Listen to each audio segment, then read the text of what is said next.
এই ব্যাংক ইসলামী life insurance বা ইসলাম আমাদেরকে দেয়। সুতরাং আপনাকে সুন্দর করে এটা বুঝে মানুষকে মিষ্টি বানায় খাওয়াতে হবে। পারবেন ইনশাআল্লাহ। আমার স্ত্রী দিছে চর্বিশে শেষ করার জন্য, শেষ করার দিকে আগাচ্ছি। শুনে সব শেষে একটা হাদিস বলি, পরে একটা কবিতা বলবো। সহিহ মুসলিমের হাদিস, আপনার নাম শুনেছেন।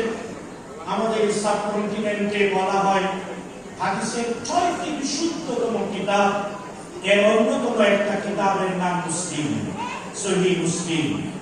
সহিহ মুসলিমে আবু হুরায়রা রাদিয়াল্লাহু তাআলা আনহু থেকে বর্ণিত হাদিস, বিশুদ্ধ হাদিস।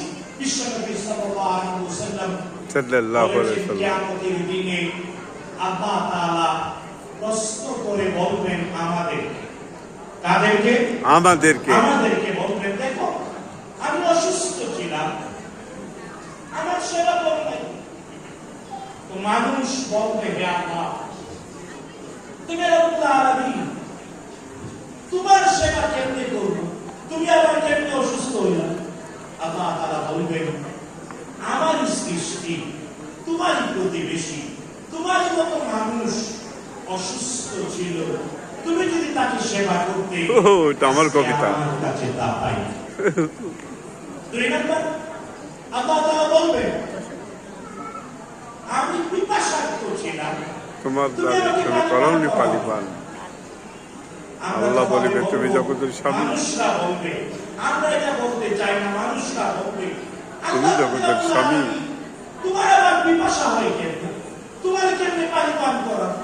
আল্লাহ বলবেন তোমারই সোসাইটিতে, আমারই সৃষ্টি, তোমারই প্রতিবেশী, তোমারই পরিচিত, তোমারই দেশের মানুষ বিশুদ্ধ পানি পায় নাই, কষ্টে ছিল, যদি করাটা আজকে আমার আল্লাহ তাআলা বলবেন আমার গায়ে বস্ত্র ছিল না, আমার বস্ত্র কাপড় দেও নাই, মানুষ বলবে রব্বুল আলামিন তোমার কেমনে কাপড় পরাবো? আল্লাহ বলবেন তোমারই সমাজে, তোমারই দেশে, তোমারই পরিচিত, তোমার আত্মীয় স্বজনের মধ্যে ছিল যার সুন্দর কাপড় অথবা লজ্জাস্থান ঢাকার মতো অনেক কিছু ছিল না, তুমি যদি তাকে দিতে তাহলে থেকে। এটা বিখ্যাত হাদিস। মানব সেবা, মানুষের সেবা, মানুষের অধিকার করার হাদিস। একটু আগে বলেছি ইবাদত।